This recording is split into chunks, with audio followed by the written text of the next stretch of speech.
everybody. My name is Ashley Deadweiler Jones, and I'm here with my beautiful co-host, Miss Andrea Evans. And today we are here spotlighting and highlighting HBCU's excellence. We have an opportunity to spend a few minutes with Mr. Timothy Fields, one of our Morehouse brother, who is doing amazing things in the community and in his career. And he's going to talk to us a little bit today about what led him to Morehouse. How you doing today, Tim? I'm doing great. Thank you both for having me today. Yeah, so what brought you to Morehouse? What made you want to be a man of Morehouse, a Morehouse man? You know, it's a funny story. Morehouse wasn't on my radar until probably my junior year in high school. I took one of those kind of HBCU trips that we, hop on a bus with a lot of friends and go to various HBCUs. And I had ulterior motives. I was going to hang out with the girls and just have fun for a couple of days. I wasn't really looking for the schools. But then when we arrived in Atlanta, this is 1994, and Outcast, there was a 1993, there was a little buzz around Atlanta. So I was like, oh, okay, this is cool. And then went by Morehouse, and, I didn't know the history. I knew about Martin Luther King Jr., of course, but kind of Spike Lee and all the graduates. And, I was like, okay, this is cool. But what happened was, I ran track. And so I went down to the track to talk to the coach and kind of get a feel. And then just the camaraderie of those men who kind of like, hey, you think about coming here. And just in that moment, they just like really kind of embraced me and said, we'd love to have you. And then the conversation with Coach Willie Hill, who's a lifelong mentor. And it was that group of men that said, this is where I want to be. And ultimately, it was the only place that I applied to school. Against my mother, who was in higher education's dismay. She was like, you can't just apply to one school. But it was that initial bond that I made with those men on the track team that said, this is where I want to be. And ultimately, I went to Morehouse and had the great opportunity to run cross country and track for all 4 years. And those bonds and fellowships and have kind of been with me for the entire time and kind of defined my time at Morehouse. And so when I think about my Morehouse experience, it's really defined by those relationships that, me and my fellow teammates had over those 4 years practicing at track meets and all the fun bus rides and everything in between. Oh, I love that. And you light up, Tim, when you start talking about running track. And I remember vividly 1994, I'd see you around campus just running. You all ran together. And that says a lot because you were holding each other accountable. So my Morehouse brother ran track with you too. So we're happy to have you here. And obviously you had to run track and you were doing that. But what was your major at Morehouse and what do you do today? Yeah, so my major was psychology. I got a BA, but I ultimately ended up in higher education. And, that was, both of my parents are educators. And one of the things they said, you could always, teach. And so while at Morehouse, I did some mentorship at a local elementary school. And I can remember it, like it was yesterday. I was working with a young man named Edmund. And, this was, it was an inner city underserved school. And he was in third grade. And it was something as simple as a multiplication problem that in my mind, I was like, why doesn't a young man in third grade get this? But, I, really didn't understand the disadvantages and other things. And I can continue. I was getting frustrated. He was getting frustrated. And then we had a moment when there was a breakthrough. And then just that feeling of helping, service came over me. And I decided I wanted to spend my career in education. And so as I, left, I realized that I didn't want to be in a classroom. But, what place in education, really kind of suited, my, temperament and skill set. And I ended up in higher education. And so I went to University of Massachusetts, Amherst for graduate school. And I worked in residential life, worked in athletics. But ultimately, I found a place in kind of access and helping, access and helping disadvantaged populations navigate higher education. And then after I left Massachusetts, came back to Atlanta, worked at a 2-year school. And then for the past 15 years, I've been at Emory University and then ultimately working in admissions. So I've really found that place to help students think about, where they want to go, also think about, how the process goes and help kind of promote that access piece. So that's been my life's work for the last 15 years. So, let's go back to Morehouse a little bit. You got really passionate about the experiences you had with your Morehouse brothers on the track team and, some of your professors, things like that. Is there anything that, when you look back at Morehouse that you feel like this experience, changed my life, or these experiences were really, really game changing for me in terms of where I am and what I'm doing today as far as the relationships that you cultivated, et cetera? I would say it was a beginning because I was part of a program called PSP. And, for lack of a better term, it was, we think you're a good student, but you don't have the grades or you don't have the test scores to really get into Morehouse. But if you come to this summer program and prove yourself, then we will ultimately let you in. And so summer of 1994, I left Texas in June and I was in Atlanta. And, that group of PSP brothers that we came in with, and, some of them, Myron Burney, God rest his soul, Sean Micah, Sancho, and friends that, to this day, we remember coming into that experience of coming to Morehouse kind of with a chip on our shoulder, like, oh, Morehouse didn't think we were good enough. And we use kind of that throughout. And so every once in a while, they'll be on Instagram, Facebook, PSP 1994 post. And, we, kind of wear that with pride. So I think just the initial, oh, I don't know if you're good enough kind of, pushed me. But then once I got there and, I guess I'm going to continue to talk about this camaraderie, this brotherhood that is driven, that has created so many close relationships. And you all know that, just to scroll through your phone and say, oh, I know this stockbroker. Oh, I know this doctor. Oh, I know this real estate agent. And you kind of go on, and all these people who are very accomplished in their field, but you just know them from being in the residential hall. You know them from that, person who they were in 1994, 1995, and you laugh. Similarly, as we had a laugh, like somebody has to call me Dean, and, all the friends would be like, yeah, okay, that's that guy that's at homecoming having fun. So I think it's great to have friends that are very accomplished, but also remember, where you all started together in those college experiences. Well, let's talk about Mr. Dean, or excuse me, Dean Fields, not Mr. Dean Fields, just Dean Fields, and how being a dean makes such an impression on incoming students. So you're in the admissions office as a dean. So you are changing lives at Emory University. Students want to go and you say yes or no, and that can make or break them. So think about your time at Morehouse College and someone that made an impression on you, whether that be one of your classmates or one of your professors. Who would that be? And tell us more about what happened to have them make such an impression on you. I would have to say it's my coach, Coach Willie Hill. And, just, him taking a chance, because initially he was like, I'm not going to give you any scholarship money. You got to walk on. And, he, initially gave me a little bit of scholarship money and I earned it. But it's just the life lessons beyond just kind of running that, he taught all of us about relationships, about, part of, when we, went out to track meets, we always had to wear a shirt and tie, about how to present yourself, how to carry yourself as a man, how to finish, how to, hold yourself accountable. And I think those things, really kind of, went along with kind of the greater Morehouse message. But, even, to this day, being here in Atlanta, about, pre-quarantine times, once every couple months, I go by and just kind of check in. Like, right before all this happened in early February, there was a track meet in Atlanta.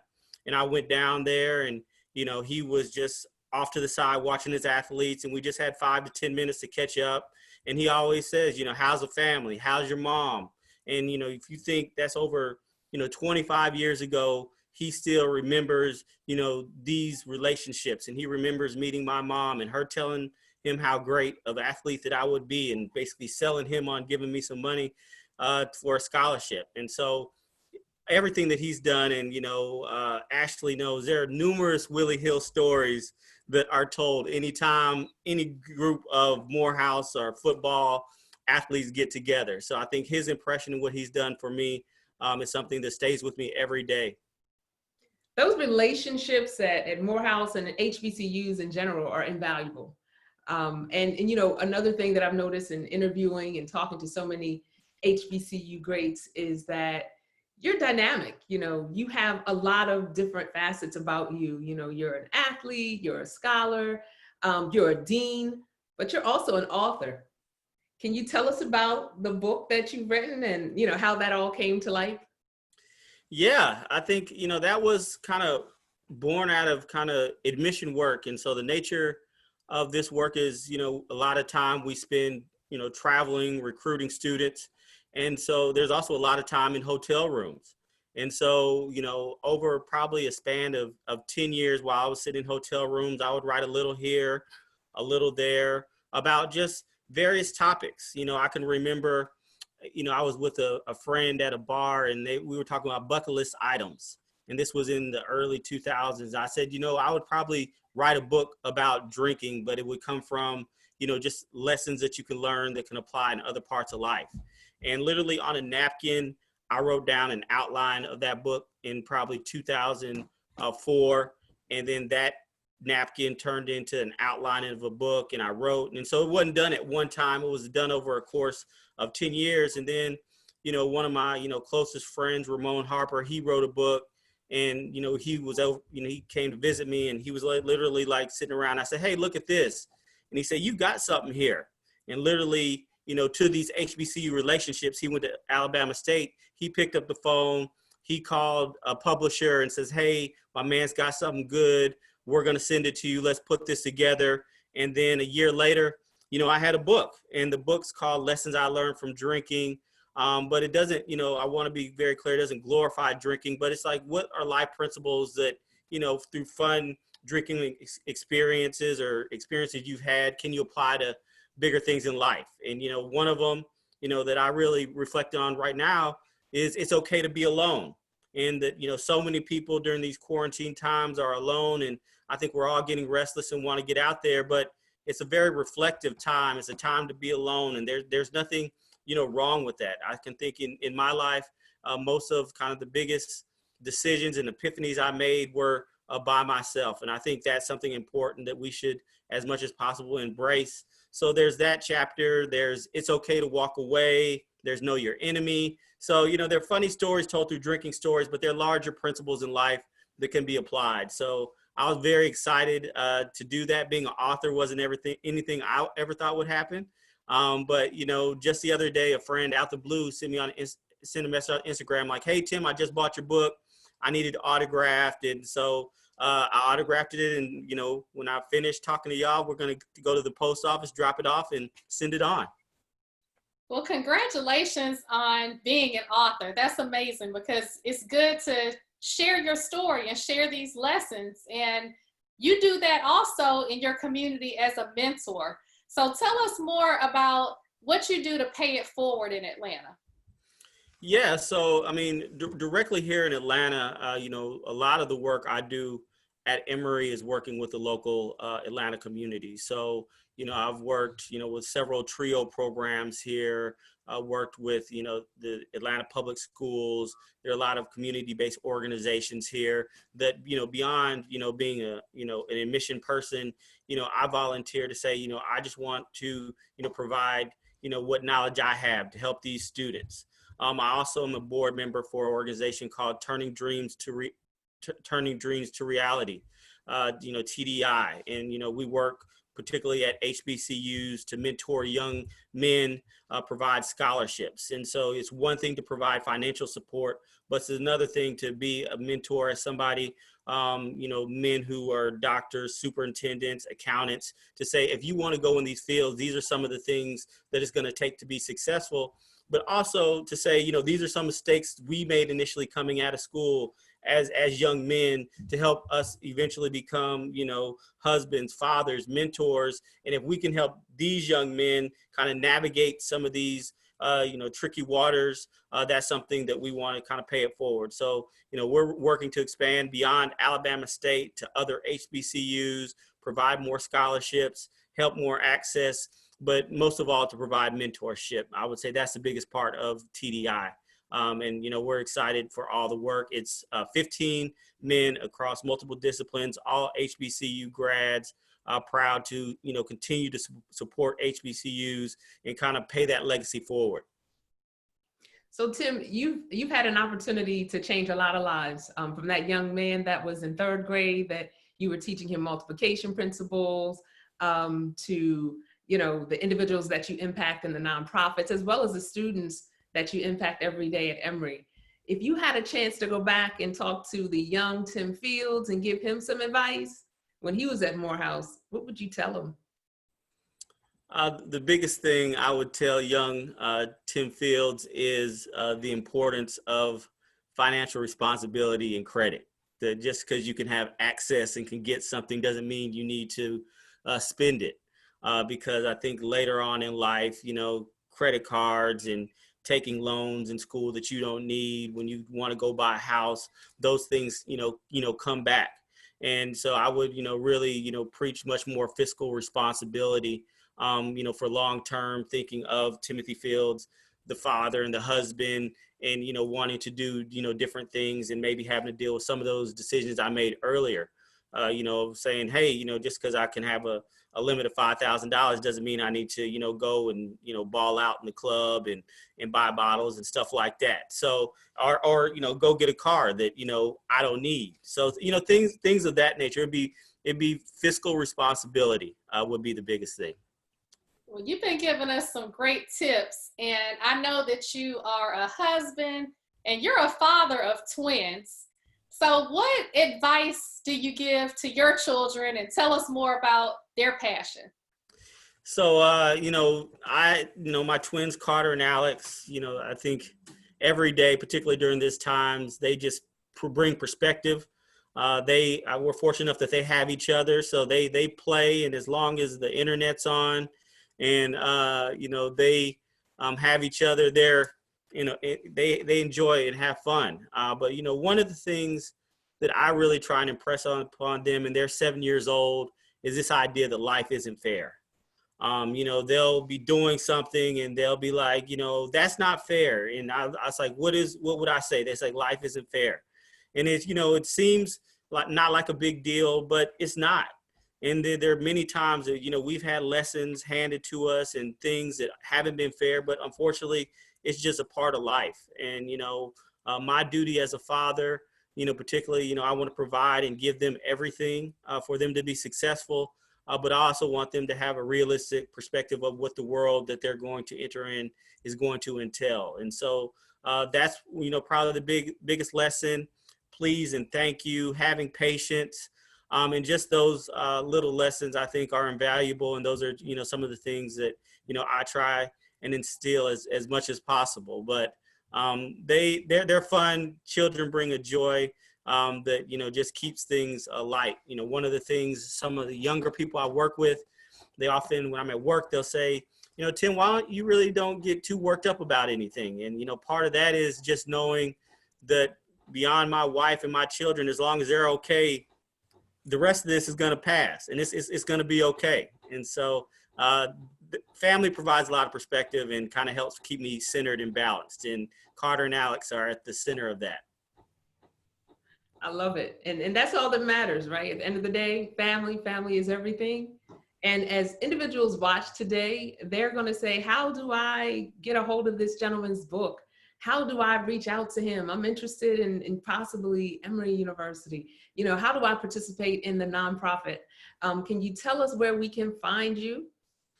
Absolutely. The book is called Lessons I Learned from Drinking. You can find it on Amazon and all platforms.